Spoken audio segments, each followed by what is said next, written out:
మీ పేరు ఎన్ అనే అక్షరంతో మొదలవుతుందా? న్యూమరాలజీ ప్రకారం ఎన్ అనే లెటరు మొత్తం సంఖ్యాశాస్త్ర ప్రకారం 5కి సంబంధించినది. 5 అంటే బుధుడు.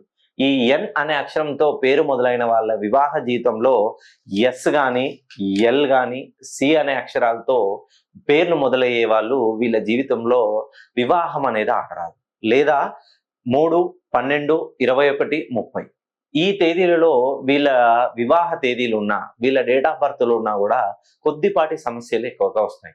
ఈ ఎన్ అనే అక్షరంతో పేరు మొదలైన వాళ్ళకి వాక్చాతుర్యం ఎక్కువగా ఉంటుంది.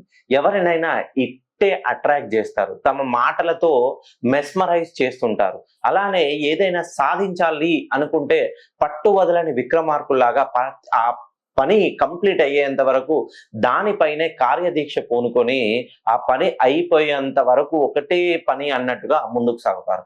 కానీ వీళ్ళ జీవితంలో వచ్చే వైవాహిక అను అనుబంధం వలన కొద్దిపాటి తేలికపాటి సమస్యలనేది ఏర్పడతాయి. మెయిన్‌గా ఎన్ అనే అక్షరంతో పేరు మొదలైన వాళ్ళకి 3, 12, 21, 30 అలానే 7, 16, 25 ఈ నంబర్స్ ఉన్నవాళ్ళు అంత ఎక్కువగా వీళ్ళతో మ్యాచ్ అవ్వరు. ఎలా ఉంటుందనంటే భార్యాభర్తలు వివాహం ఆడతారు. జాతకాలు బానే కలుస్తాయి. సో, మనకి సిరీస్‌లో ఈ 10/లో 8/10 వస్తాయి. అలానే 80/100 వస్తాయి. కానీ వీళ్ళకి ఎప్పటికప్పుడు పరస్పర సంఘర్షణలు, గొడవలు, వీళ్ళ తరపు బంధువులతో గొడవలు, వాళ్ళ తరపు బంధువులతో గొడవలు, ఏదో ప్రాపర్టీ విషయంలో ఇబ్బందులు, పెళ్లైన కొద్ది రోజులకే ఉద్యోగాన్ని కోల్పోవడం, కొద్ది రోజులకే వ్యాపారాన్ని ప్రారంభించడం, వ్యాపారంలో అపారమైనటువంటి నష్టాలు. ఈ నష్టాలను పూడవడానికి ప్రతి దానికి చిరు తగాదాలు కాస్త చిలికి ఒక పెద్ద గాలివానగా మారి ఈ ఎన్ అనే వాళ్ళ జీవితంలో ఒక సునామీ లాగా ఒక సునామీ సృష్టించబోతుంది. మీ పేరు గనక